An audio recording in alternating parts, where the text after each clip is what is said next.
Lesson 7b, Wild Species, Synthetic Hexaploids in Wheat Improvement.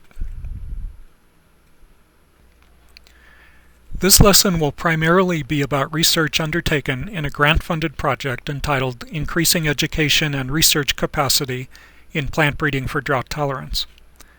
The grant was from a USDA program that attempts to integrate education and research components. This online course is part of the education component of the grant, and the research component includes the dissertation research of Steve Becker, who provided the previous two lessons. Our colleague at the University of Nebraska is Dr. Stephen Benzinger, a wheat breeder who will teach two upcoming lessons. The research goal is to improve the drought tolerance of Great Plains wheat cultivars by incorporating genes from the wild wheat species Aegilops taussii. That species is an ancestor of bread wheat and is considered by Naveau to be the most drought tolerant of the Aegilops species. Let's take a look at the current understanding of wheat evolution. Basically, there were two hybridization events between related species that led to the hexaploid species we cultivate as bread wheat. The first hybridization occurred between Triticum urartu with the A genome and a species that donated the B genome, possibly Aegilops speltoides, although the exact identity of the donor is unknown. In this diagram, the nuclear genome is represented by the inner circle, and the cytoplasm provided by the female parent of a cross is represented by the outer circle. That first hybridization led to tetraploid species with the A and B genomes. Triticum dicocoides is the wild species, and Triticum turgidum is cultivated durum wheat used for making pasta. Tetraploid plants then hybridized with the diploid D genome donor, Aegilops taussii, giving rise to the hexaploid species. The native ranges of Triticum dicocoides and Aegilops taussii don't overlap much, and it's thought that the hybridization between the two was a rare event that perhaps just involved a few plants or accessions. This probably occurred 8,000 to 9,000 years ago in Iran. Because of the limited genetic diversity involved in the hybridization, there's a so-called founder effect bottleneck. Given the understanding of wheat evolution just described, synthetic hexaploids are an attempt to recreate bread wheat artificially by crossing cultivated durum wheat with the AB genomes with a wide range of A taussii genetic variation. CIMMYT has taken the lead in producing these lines and has now developed well over 1,000 synthetics. Trethowan and Mujib Qazi's article is a good reference for more information. The advantages of synthetic hexaploids are, first, a larger range of D genome variation is sampled than occurred in the natural hybridizations leading to wheat. Second, the variation is placed in a hexaploid background that can be readily crossed to bread wheat. Third, 2/3 of a synthetic hexaploid is improved germplasm, so you wouldn't expect as many negative characters as crossing with a completely wild accession. In order to introduce more variability in the A and B genomes, CIMMYT is now using wild T. dicocoides accessions in its synthetics in addition to cultivated T. turgidum. In our attempt to utilize this resource, we started by screening over 400 synthetic lines in an unreplicated planting under rain-fed conditions in Akron, Colorado in 2007. Some were very wild-looking, very late, or unimpressive in their productivity, but we were able to identify 45 promising accessions that we evaluated again in 2008 with 3 reps at the same location. 6 synthetics were then selected for further study based on plant type, maturity, biomass production, wheat-like spikes, non-shriveled kernels, and pedigree diversity. Crossing elite adapted cultivars to partly wild synthetics is an ambitious undertaking. One of the challenges was that the cross was between a winter wheat and a spring wheat, and I'll explain how we dealt with that a bit later. The bigger challenge was introducing unadapted germplasm into high-performing cultivars that had benefited from selection over several decades for adaptation to the Great Plains. This is the kind of effort that falls into the category of pre-breeding, because there is a long expected timeline before the products of this research make it through the pipeline to be considered for commercial release. Our objectives for this research project were 1. To develop wheat populations by backcrossing synthetic hexaploid germplasm to adapted cultivars. Secondly, to select the best performing crosses and lines within those crosses based on performance in a range of moisture conditions. Third, to evaluate physiological and morphological traits and determine their relationship with grain yield and yield components under drought stress. And 4, to determine chromosome segments of Aegilops tausii that were preferentially retained in the most drought-tolerant materials. For our crossing scheme, we chose 2 adapted cultivars, Hatcher from Colorado and Goodstreak from Nebraska, and crossed them to each of 5 synthetics.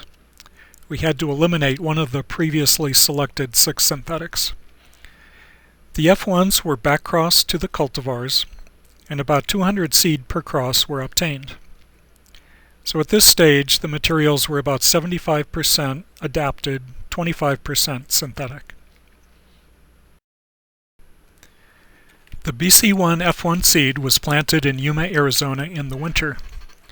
This is an off-season nursery site where it gets cold enough for winter wheat to vernalize and produce seed. Another advantage of the Yuma site is that plants tiller profusely, and we can get quite a large amount of seed from a single plant. Some of the crosses shown here look surprisingly good. We selected about 1/3 of the plants in each population based on maturity, plant, and head type. A leaf sample was collected for later DNA analysis from each plant.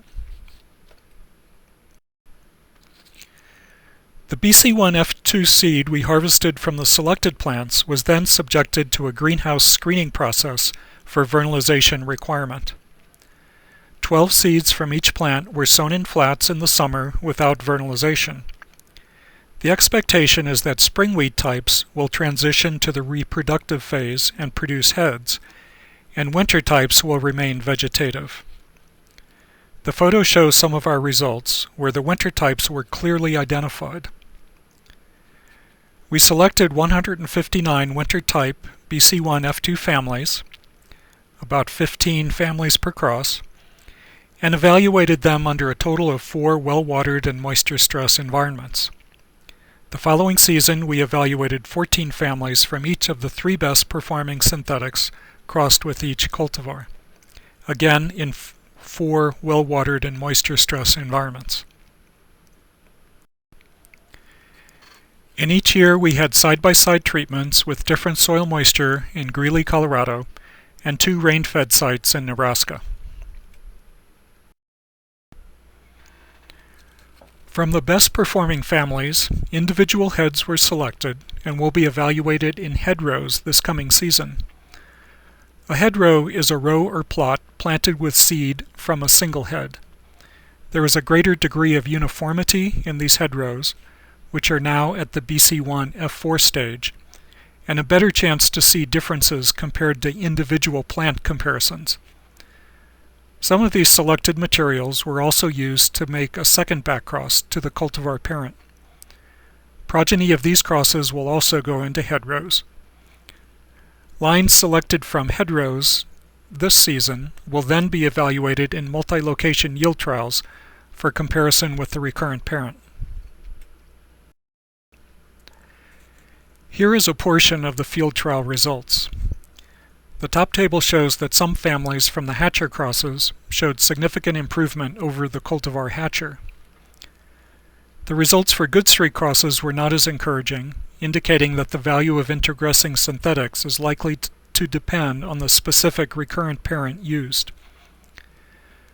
The bottom table shows that yield components were significantly correlated with grain yield in both wet and dry environments. Consistent with some other studies with synthetic-derived germplasm, both seed per area and average seed weight were correlated with yield. It's the average seed weight that may be a trait that synthetics can contribute to cultivars, because in many cases the seed weight of the synthetics tends to be larger than cultivar seed weight.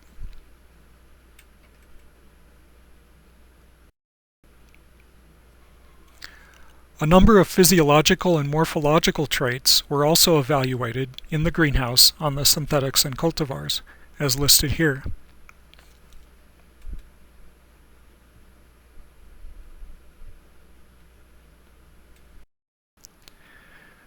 Some of these we were able to incorporate into undergraduate research projects. The studies shown here evaluated water use efficiency, defined as grams of biomass per gram of water transpired. This was a labor-intensive project requiring weighing pots every day and adding water to a specified saturation level. One of the interesting results was a greater investment in root biomass by synthetic-derived materials, as shown in the lower right photo. You've heard previously about coleoptile length, a morphological trait that allows seedlings to emerge from deeper planting. An undergrad student studying this found that some of the synthetics had significantly longer coleoptiles than a group of cultivars. Synthetic 274 in particular had very long coleoptiles, as seen in the photo and graph.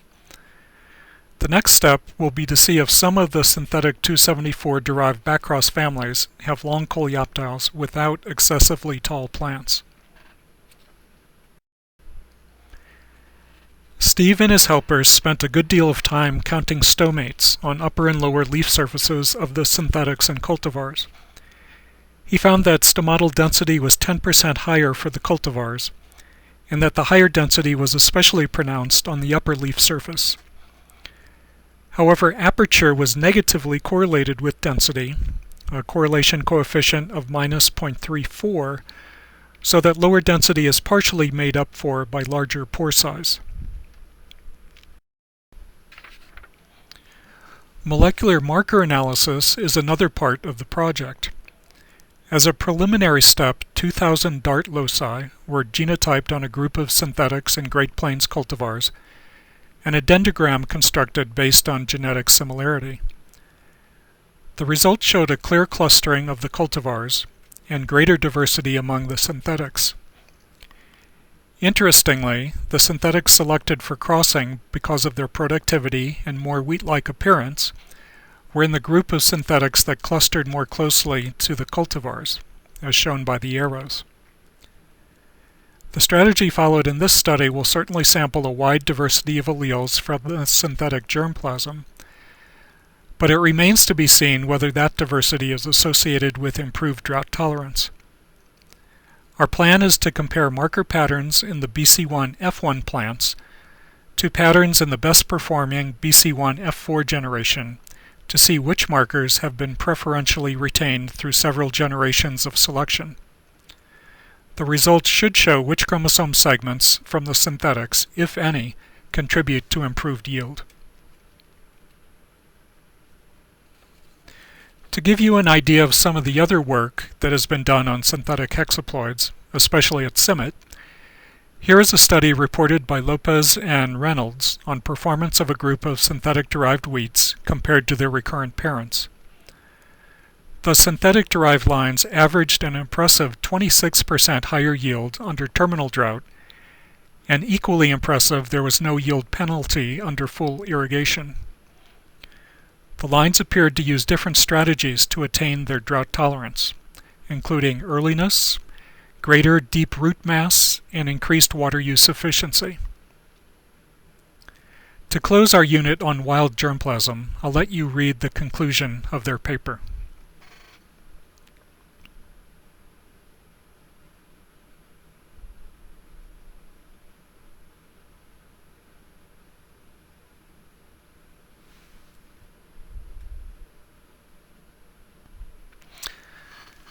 To summarize, synthetic hexaploid wheats are a strategy to incorporate more diversity, especially from the D genome of Aegilops tauschii, into wheat breeding programs.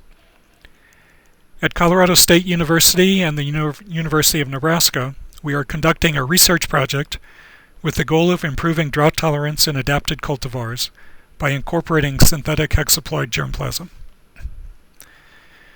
BC1-derived families have been evaluated in field trials under a range of moisture conditions and are being assessed for a range of morphological and physiological traits in greenhouse studies. Hedgerows of selected families will be further selected and evaluated in yield trials in 2012 to 13. Finally, results to date are moderately encouraging, but will require further testing and analysis to reach conclusions about the value of the synthetics. This concludes Lesson 7b.